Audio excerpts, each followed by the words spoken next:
Mitä ihmettä? Sain teiltä laskun. Kyllä on kallista. Mikä tässä sähkönsiirrossa maksaa?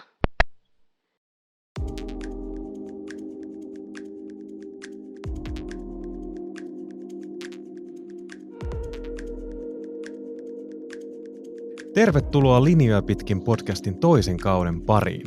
Tässä podcastissa ruodimme energia-alan isoja ja pieniä kysymyksiä.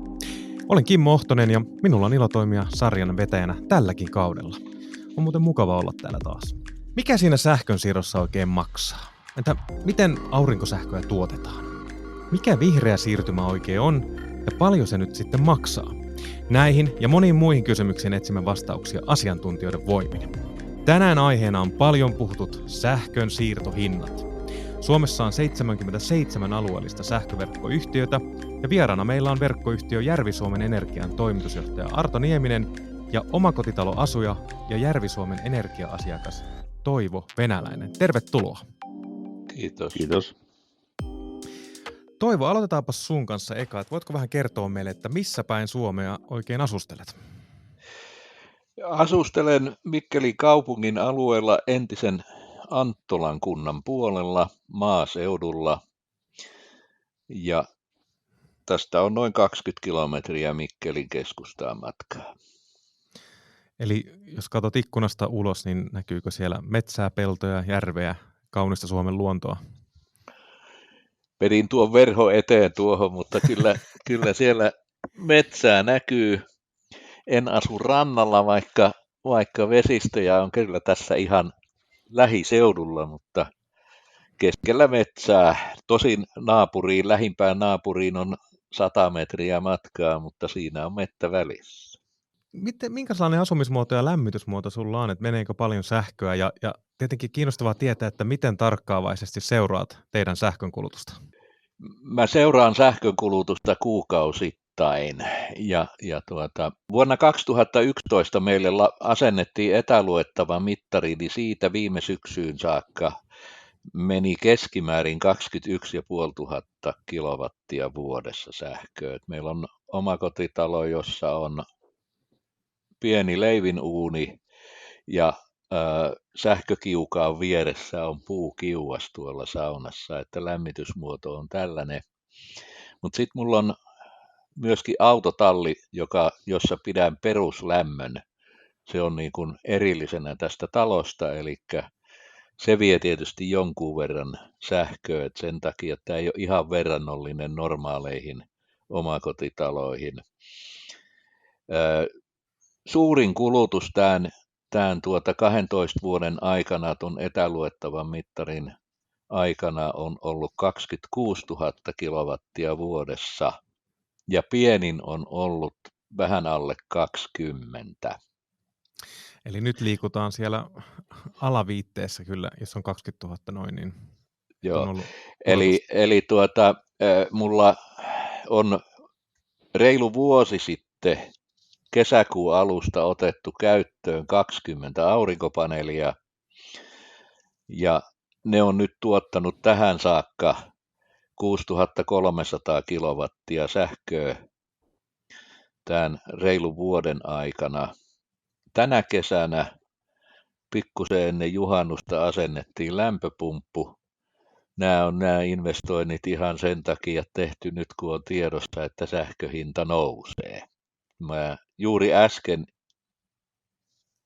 aamupäivästä niin uusin 2 vuoden sähkösopimuksen lokakuun alusta 2 vuotta eteenpäin kiinteällä hinnalla Lumme-energian kanssa, eli tämän paikallisen sähköyhtiön kanssa niin kuin ennenkin, ja heille myyn sitten ylijäämäsähkön tuolta paneeleista, mitä sitä jää. Et meillä on siitä myöskin sopimus sitten ollut heidän kanssaan. Eli erittäin proaktiivinen kuluttaja olet tässä mielessä, jopa niin kuin siellä on pelotonta henkeäkin mukana toiminnassa, ja se toi Excel-taulukko oli kyllä kiinnostavaa, rupesin heti itse miettimään. Asutaan mekin omakotitalossa, mutta oma tämmöinen sähkönkulutuksen seuraaminen ei ole kyllä noin pitkälle mennyt. Otanpa sulta Toivo muutaman vinkin tuohon niin kuin tästä eteenpäin, että voisin itse kyllä paremmin kyllä seurata. Mutta että miten kauan sä oot ollut sitten Järvi-Suomen Energian asiakkaana? No mä muutin Anttolaan asumaan vuonna 1982 ja siitä saakka olen asunut Järvi-Suomen Energian tai edeltäjän Suur-Savon Sähkön alueella, että Suur-Savon Sähköhän sitä silloin toimitti. Nyt sitten se on muuttunut toimittajaksi tämän eriyttämisen muuta Järvi-Suomen Energia ja ihan sieltä alusta asti sitten on ollut Järvi-Suomen Energia sähkön toimittajana. Alkuun asuin vuokralla ja nyt tässä omakotitalossa olen asunut vuodesta 2005, eli 18 vuotta. Ja tietenkin tämä 1000 taalan kysymys on, että miten olet asiakkaana, miten sä oot kokenut verkkopalvelu- ja siirtomaksut, eli onko ne kohtuullisia? Musta siirtomaksu omasta mielestä ei sillä tavalla ole kohtuuton, mutta jotenkin mä sodin perusmaksua vastaan, kun maksan 40 kuukaudessa, eli 500 vuodessa perusmaksua, vaikka ei kuluttaisi ollenkaan. Ja perusmaksu pysyy samana, vaikka minä hommaisin itselleni miten paljon tuonne noita aurinkopaneeleita tai muuta, niin mä en saa sitä pienemmäksi. Ja nyt esimerkiksi kesä, heinä ja elokuu, niin mulla on ollut kulutuslasku sellaisen 30 luokkaa ja siirtomaksu vähän yli 80 joka kuukausi. Ja kulutuslaskua on sitten vielä jonkun verran pienentänyt sähkön myynti, että mä niin kuin tonne Lumme-energialle maksan sellaista 25 € kuukaudessa, mutta siirtoyhtiölle esimerkiksi just äsken hyväksyin elokuun siirtolaskun, niin se on 85,73 €.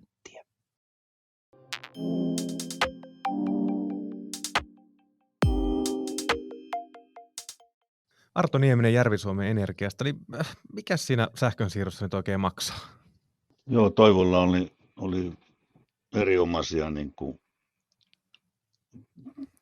pointteja ja kommentteja asiaan ja tuossa näkyy, että hän on hyvin varautunut niin kuin siihenkin tilanteeseen, että sähköä ei välttämättä ole, että siellä on puusioja ja sitten omaa tuotantoa. Nämähän on varsin niin kuin hyvin varauduttu tulevaan, on sitten energiahinta sitten mikä tahansa, mutta mikä sitten siirrossa maksaa, niin jos mennään sitten vähän niin kuin ajassa taaksepäin, että nykypäivänä me muistetaan vaan aika lyhyeltä juoksulta näiden asioiden, miten ne on kehittynyt ja miten nämä yhtiöt on rakentunut.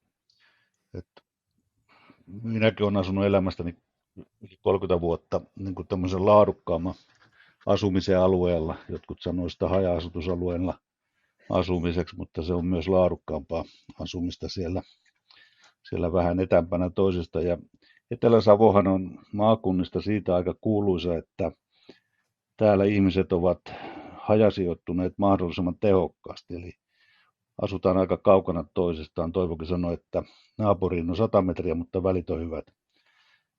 Ja näin täällä tuppaa olemaan, että jokaiselle on tavallaan se oma mieleinen niemi tai notkelma löytynyt ja siihen on tupa laitettu. Täällä oli lypsykarjan kasvatus ehkä niin kuin pääelinkeinona ja siellä tämä sähkö toi niin kuin varsin paljon apua siihen arkipäivän toimintaan. No, ajat on muuttunut ja maatilat vähän hävinnyt ja asukkaat muuttunut niin kuin enemmän joko omakotitalotyyppiseksi taikka vapaa-ajan asunnoiksi. Ja sillä sähkölle on tullut sitten vähän erilainen status ja merkitys. Meillähän on noin 100 000 asiakasta, josta 40 000 on mökkiläisiä, jotka eivät kaikki asu täällä. Osa asuu lähikaupungeissa tai Etelä-Suomessa aika hyvänkin verkon niin kuin äärellä, hyvien palveluiden äärellä. Ja sitten noin vähän auki 40 000 meidän asiakkaista asuu näissä meidän pienissä kirkonkylissä, johon nyt on saatu sähkön laatu varmistettua. Ja sitten se loput, noin 20 000, niin kuin Toivokin, niin se asuu sitten ympäri vuodet tuolla paremman elämänlaadun alueella. Ja tuo on se tavallaan se rakenne ja niin kuin ollaan nyt nähty, ollaan Toivon kanssa tätä elämää sen verran pitkään eletty, että ollaan nähty, miten tuolla haja-asutusalueella, paremman elämänlaadun alueella on tapahtunut muutoksia, että kun minäkin siellä asustelin, niin siellähän oli kyläkunnissa vielä apteekki, siellä saattoi olla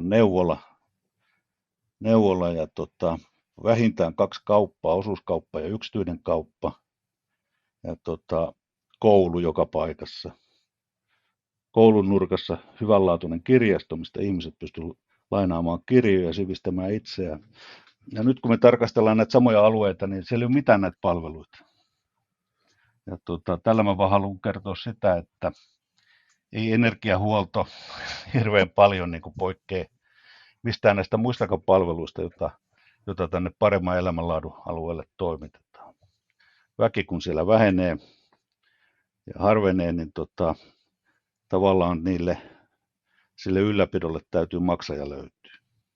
Ja se sitten jakaantuu näiden ihmisten kesken, ketkä on meidän asiakkaita. Tämä on semmoinen, voisiko sanoa vähän pitempi katsonta tuonne taakse, mihin tähän on niin kuin tultu. Ja tietenkin se, että mikä tässä niin kuin maksaa, niin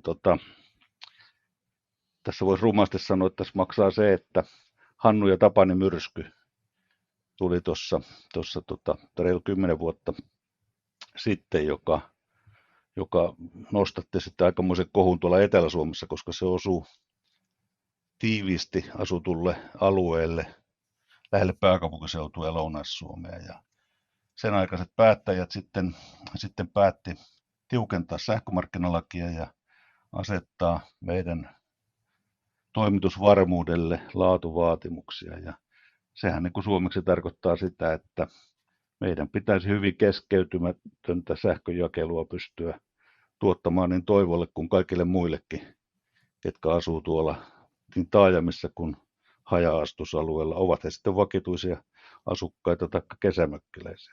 Se tulee ihan laista. Kyllähän nämä investoinnit niin kuin rasittaa meidän taloutta.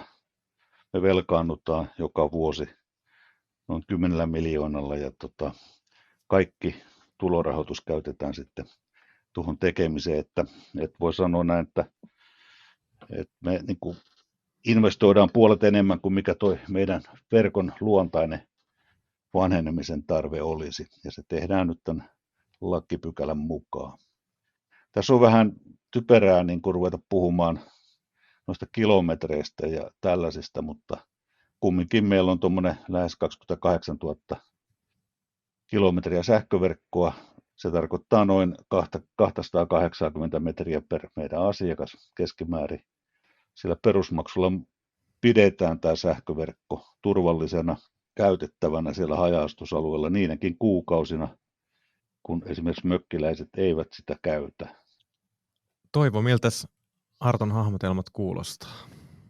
Joo, kyllähän nämä hyviä perusteluja on. Kyllä tunnen sikäli tilanteen ja olin myöskin mukana silloin valmius- tai kriisipalavereissa aikanaan työni puolesta, kun Mäntyharjulle ostivat kaikki kaupoista liikenevät aggregaatit tämän yhden myrskyn aikana, että siellä tosiaan kyseltiin jo yksityisiltäkin aggregaatteja, kun ihmisiä jouduttiin evakuoimaan sellaisista paikoista, missä lämmitystä ei ollut kuin sähköllä, ja sähköt oli pitkään poikki.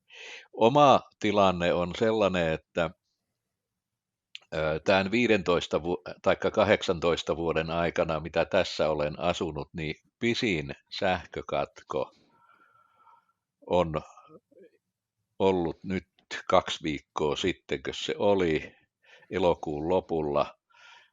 Silloin meni sähköt poikki kello 20.40 illalla ja tuli ilmoitus, että sähköhäiriö on, ja seuraavana aamuna 9.18 ilmoitettiin, että sähköt on palautettu, eli 12 tuntia 38 minuuttia.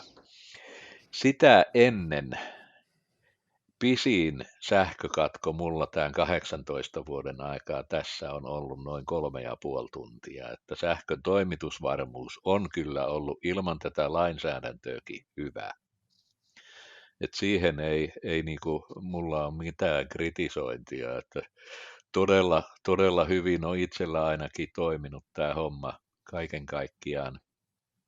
Mutta se on niin kuin tässä tällaisella tavallisella kuluttajalla se ihmetys. Minä kun aikoinaan ostin tähän taloon sähköliittymän, niin mä silloin maksoin siitä liittymästä 2 800 euroa.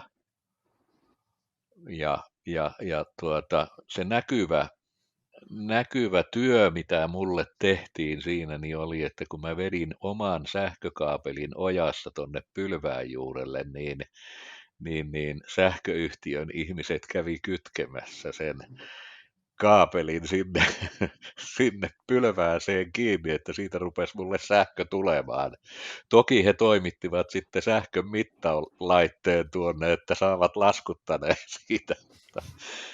Mutta se liittymismaksu kyllä niin kuin meni kokonaan tähän verkonhuoltoon lähes tulkoon, että siihen ei niin kuin ylimääräisiä linjanvetoja tarvinnut ollenkaan. Mitäs kommentoit, Arto?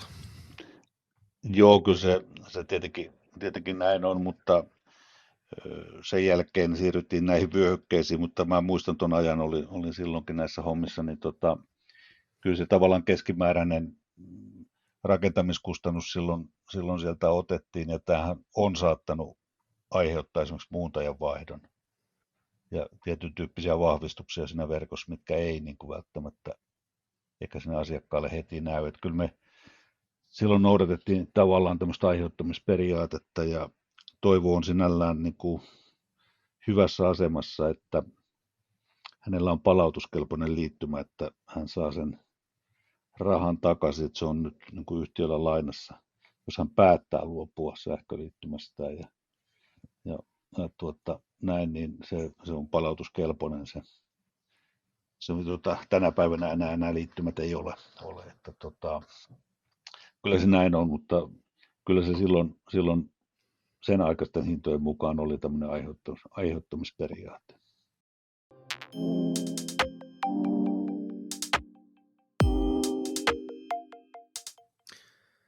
Arto, sä tuossa mainitsit aikaisemmin juuri tästä niin kuin, lainsäädännöllisestä uudistuksesta ja siitä myös, niin kuin, mitä nämä myrskyt, jotka on saanut paljon mediatilaa ja noussut otsikoihin, niin vaikuttaa myös siihen, tavallaan eletään jonkunlaisessa, kun ilmastonmuutoksen aikaa eletään, niin jonkunlainen arvaamattomuus on tullut tähän niin kuin säiden ennustamiseen ja ääriolosuhteet on lisääntynyt, niin sä puhuit tuossa hyvin tästä niin kuin saneeraus myös paineista ja siitä semmoisesta velvollisuudesta, niin avaatko vähän sitä arkea, että minkä verran te olette koko ajan tarkkailemaan sitä niin kuin verkon toimintaa ja ennakoimaan, että milloin on tulossa sit saneerauksia?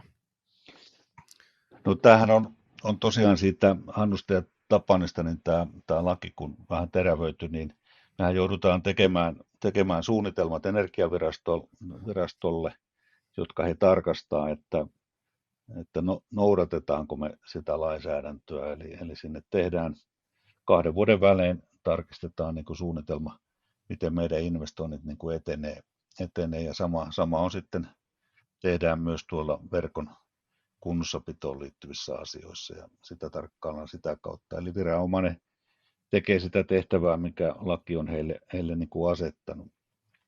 Ja meillähän on tietenkin niin kuin nämä niin kuin laadun suhteen tavoitteet tuolla vuonna 2036, ja silloin meillä pitäisi olla niin kuin varmistettu, että tällä paremman elämänlaadun alueella eli haja-asutusalueella sähkökeskeytyksiä keskeytykset eivät ylittäisi enää 36 tuntia. Ja siihen me pyritään niin kuin kaapeloimalla ja sitten siirtämällä verkkoja metsästä teiden varsille ja muuttamalla sitten tämmöisiä pienempiä, vähemmän tehoa vaativia johtoja niin kuin kilovoltille, että tällä tavoin me niin kuin sitä lain kirjaita täällä toteutetaan. Niin kuin sanoit tuossa, että Järvi-Suomen Energia on tehnyt paljon saneerauksia verkon toimivuusvarmuuteen, mutta miten paljon nyt teidän pitää vielä investoida ja paljon sitä työtä on jäljellä, että päästään tähän laatuvaatimustavoitteeseen? Ollaan noin karkeasti ottaen puolessa välissä, että me ollaan investoitu pitkään semmoinen lähes 50 miljoonaa vuodessa ja nyt laki vaatii sähkömittausten uusimiseen, siirrytään niin sanottuun toisen polven niin kuin etäluettaviin mittareihin, jotka pystyvät lähettämään kulutustietoa lyhyemmässä ajassa. Se tuli lakivaatimuksena ja se on meille tuommoinen 3 vuodelle lähes 20 miljoonaa investointi se tämän verkostoinvestointien päälle, että karkeasti puolessa välissä me ollaan ja joka vuosia me niin kuin arvioidaan, budjetti tehdään ja eletään sen mukaisesti, mutta voisiko sanoa, että taajamat on varmistettu, nyt ollaan menossa haja-asutusalueen suuntaan ja työ on puolessa välissä ja 2036, ellei, voisiko sanoa, lainsäädäntö muutu järkevämmäksi, niin silloin me ollaan tavoite saavutettu ja viety iso investointiohjelma läpi. Ja sitten me toivon kanssa, jos me ollaan vielä katsomassa näitä asioita, niin toivotaan niin, että siellä haja-asutusalueella, paremman elämänlaadun alueella on sille sähköverkolle käyttäjiä, mitä me sinne uusitaan. Kapulakielihetki. Verkkopalvelumaksu. Verkkopalvelumaksu, joka tunnetaan yleisimmin sähkön siirtomaksuna, on maksu, jonka sähköverkkoyhtiö veloittaa asiakkailtaan sähkön siirtämiseksi sähköverkossa heidän kotiinsa tai liiketilaansa. Tämä maksu kattaa kustannukset sähköverkon ylläpitämisestä, hallinnoinnista ja uudistamisesta. On tärkeää huomata, että sähkönsiirron verkkopalvelumaksu ei liity suoraan sähköenergian hintaan. Sähkösopimuksen voit tehdä haluamasi sähköyhtiön kanssa, eli sen voit kilpailuttaa. Verkkopalvelumaksun maksat sille sähköverkkoyhtiölle, jonka toimialueella kiinteistösi sijaitsee. Yksi kysymys, joka tulee myös Järvi-Suomen alueella usein esiin, on tämä verkkoyhtiöiden saneeraus. Ja sitten kun lähdetään investoimaan, niin miksi niin kun investoidaan ilmajohtoverkkoihin, miksi niitä vedetään edelleen?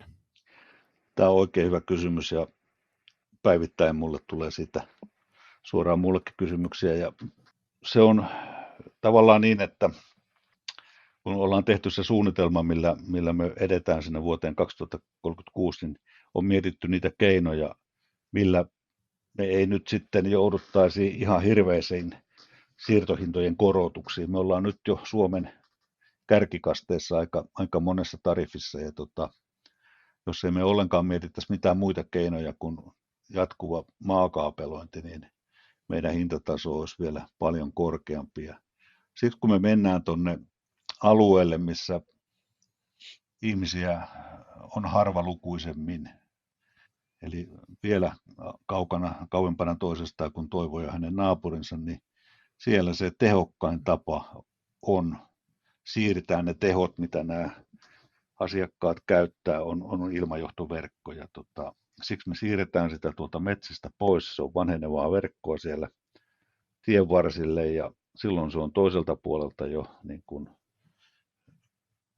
puun kaadolta suojassa. Siihen ei voi kaatua puita ja se toinen puoli me usein käsitellään tuommoisella oksasahauksella helikopteria käyttäen, että me saadaan siitä aikakin niin kuin laadukas jakelujärjestelmän osa ja se on kumminkin aika paljon edullisempi kuin sitten kaivaa kaikille asiakkaille maakaapeli.